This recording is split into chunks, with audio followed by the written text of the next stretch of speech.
नमस्कार मित्रांनो, मराठी माणूस प्रदीप। आज आपण पाहणार आहे शरद पवारांच्या गटाचे आमदार कोण निवडून येऊ शकतात। जे आमदार निश्चित निवडून येतील, पवार साहेबांच्या नावाने येतील, त्यांच्या वैयक्तिक कामाने येतील। जसे आपण मागे सगळ्यांचे पाहतोय की कोणाचं काम बऱ्यापैकी आहे मतदारसंघामध्ये आणि कोणाला ताकद मिळू शकते, कोण लोक यावेळेला निवडून येऊ शकतात। कारण प्रत्येक उमेदवाराच्या समोर 6 ते 7 उमेदवार अनेक पक्षांचे यावेळेला उभे आहेत, अनेक जण अपक्ष उभे आहेत। त्याच्यामुळे कुठे ना कुठेतरी या वर्षीची चुरस अत्यंत म्हणजे एका वेगळ्या लेवलचं हे राजकारण, वेगळ्या लेवलची ही निवडणूक जो महाराष्ट्र लक्षात ठेवेल आणि या निवडणुकीचा सगळ्या गोष्टी इतिहास जमा होतील। त्याच्यामुळे कुठे ना कुठेतरी ही निवडणूक अत्यंत महत्त्वाची महाराष्ट्रासाठी।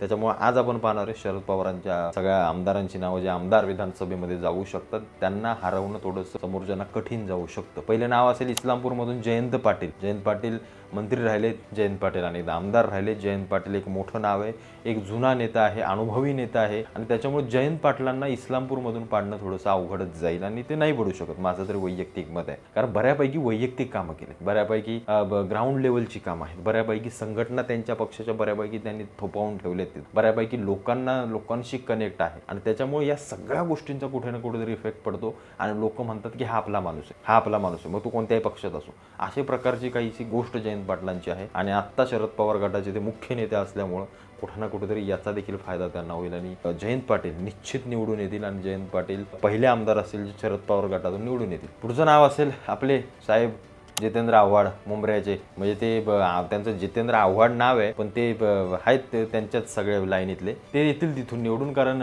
पहिल्यापासून तिथं आपली नोकरी चाकरी केलेली आहे त्यांनी, 2-2, 3-3 टर्म तिथं काढलेले। त्यांच्यासमोर नजीब मुल्ला आहेत अजित पवार गटातून, बऱ्यापैकी त्यांचंही आहे। पण जितेंद्र आव्हाडांचं कुठं ना कुठेतरी चढतं पारडं आहे, पहिल्यापासून तिथं आमदार असल्यामुळे तिथले खाचखळगे त्यांनी बरोबर ओळखून ठेवलेत, म्हणजे ते त्यांच्यासाठी काहीही करायला तयार होतील। मग ती आपल्या रामांना शिव्या घालणं असो, नाही तर आपल्या देवदेवतांची चेष्टा करणं असो, तो माणूस कुठल्याही थराला जाईल। त्याच्यामुळे त्यांच्याविषयी मी काही जास्त बोलत नाही, पण ते आमदार म्हणून येतील, निश्चित येतील आणि ते यावेळेला आपल्याला दिसतीलच पुढं। तर काय बघावं तर लागणारच आहे। आता काय लोकशाही म्हणताना अशा सगळ्या गोष्टी होत असतात आणि अशा लोकांना पाहणं हे थोडंसं कुठेतरी मनात घ्यायचं साठवून, कारण आपल्या देवदेवतांचा अपमान सहन करणं आणि या सगळ्या गोष्टी करणं मला तरी पटत नाहीत। पुढचे आमदार असतील इंदापूरमधून आत्ताच उडी मारून आलेले इकडे हर्षवर्धन पाटील। आता त्याचं असं आहे, हर्षवर्धन पाटलांचं वैयक्तिक प्रस्थ देखील आहे, त्याला आपण काही नाकारू शकत नाहीये। तिथे इंदापूरमध्ये बऱ्यापैकी भाजपात असताना कामं केली, बाकीच्या पक्षांमध्ये आमदार असताना त्यांनी कामं केली आहेत। आता शरद पवार गटाचा एक फायदा होईल की शरद पवारांच्या नावानं तिथं मोठ्या प्रमाणामध्ये मतदान होईल इंदापूरमध्ये, कारण तो सगळा इन्फ्लुअन्स शरद पवारांच्या भागाचा आहे,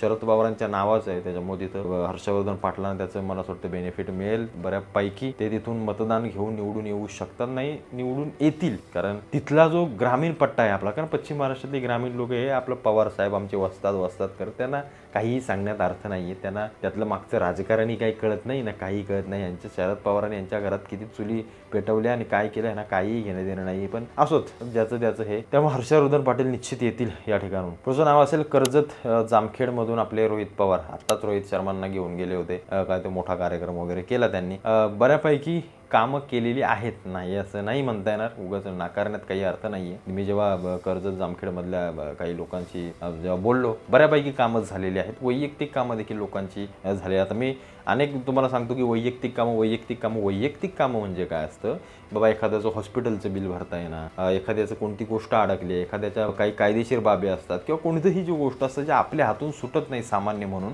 जेव्हा आपण अशा लोकांकडे जातो तेव्हा बऱ्यापैकी तिथं काम होतं। असं काहीसा सूर रोहित पवारांच्या इथं आहे, पण सांगू शकत नाही यावेळेला रोहित पवारांच्या अगेन्स्ट किंवा समोर विरोधात भाजपा किंवा तिथली जी काही लोक आहेत ते देखील मोठ्या प्रमाणामध्ये ताकद लावतायत। त्याच्यामुळे हे नाकारून चालणार नाही। त्याच्यामुळे शक्यता आहे की रोहित पवारांचं मला थोडंसं पारडं वर वाटतंय, पण सांगू शकत नाही। पुढचं नाव असेल मुक्ताईनगरमधून रोहिणी खडसे, पहिल्यापासून तिथं राहणाऱ्या, पहिल्यापासून स्थानिक मतदारसंघाची ओळख चांगली आहे, लोकांची कनेक्ट चांगले, बऱ्यापैकी कामं वगैरे झालेली आहेत, त्यामुळे त्या येतील, निश्चित निवडून येतील आणि शरद पवारांचा इन्फ्लुअन्स इथं होईल, निश्चित होईल, कारण तो भाग सगळा पहिल्यापासून त्यांच्या याच्यामध्ये असल्यामुळं त्या निश्चित निवडून येतील। पुढचं नाव असेल कौंटे महाकाळमधून आरारावांचे आपले पुत्र रोहित पाटील। खरं तर हा माणूस म्हणजे हा मुलगा लवकरच आला राजकारणामध्ये, पहिल्यापासून पवारांच्या सगळ्या गोष्टींमध्ये इन्फ्लुअन्स असलेला हा मुलगा, थोडा पुरोगामी विचाराचा, म्हणजे आपले विचार त्यांना झेपणार नाही तर त्यांचे विचार आपल्याला आवडणार नाही, अशा बाबतीमध्ये हे सगळं चाललंय। पण असोत, बऱ्यापैकी नवीन आहे, तरुण आहे. आता काहीतरी जिल्हा परिषद या सगळ्या गोष्टी काय ते नगर परिषद काय काय होतं, पंचायत समिती की काय, पंचायत समिती बहुतेक, तिथं बऱ्यापैकी त्यांनी त्या मुलाने चांगलं कामं केली. आराराबांच्या चांगलं निवडणूक एक हाती सत्ता आणली वाटतं तिथं, त्यांचे लोक सगळे बसलेत. त्याच्यामुळं बऱ्यापैकी ग्राउंड लेवलला आराराबांच्या नावाने किंवा आराराबांच्या मला असं वाटतं सगळ्या ओळखीची बऱ्यापैकी त्या मुलाने हे केलेली आहे आणि बऱ्यापैकी तो फिरतोय, काम करतोय. उगाच डावलून देखील चालणार नाही. बऱ्यापैकी लोकांचा कनेक्ट आहे, लोकांमध्ये उठणं बसणं या सगळ्या गोष्टी करणं त्याच्याकडे आहेत. विकास देखील तो करेल, नाही असं नाही. आपण उगाच काहीतरी ठोकताळे लावण्यात देखील अर्थ नाही. त्याच्यामुळे तो निवडून येऊ शकतो कौंटे महाकाळमधून आणि त्याला बऱ्यापैकी आराराबांच्या नावाने मतदान होईल, शरद पवारांच्या नावाने मतदान होईल. वैयक्तिक त्याची देखील एक छोटीचं सर्कल आहे, त्याचं देखील बऱ्यापैकी मतदान होईल आणि कुठेतरी लोक त्याच्याकडून अपेक्षा ठेवतील की बाबा आराराबांच्या पावलावर हा पाऊल ठेवू शकतो. त्याच्यामुळे अशा प्रकारे त्याला देखील मतदान होईल आणि तो आमदार म्हणून मला तरी वैयक्तिक वाटतं की तो निवडून येऊ शकतो. पुढचं नाव असेल संदीप क्षीरसागर बीडचे. ते आत्ताच काय ते बहुतेक त्यांचा बंगला की काय मराठा समाजाने जाळला, अशी काहीतरी घटना घडली की काय माहीत नाही, पण मी ऐकून होतो. ते येतील, निश्चित येतील, कारण तिथं बीडमध्ये बऱ्यापैकी मराठा समाज आहे आणि आत्ता सगळा मराठा समाज तिकडचा, खास करून जरांगे पाटलांच्या हद्दीतला बऱ्यापैकी शरद पवार यांच्या गटाकडे किंवा शरद पवारांना इन्फ्लुअन्स होणार आहे.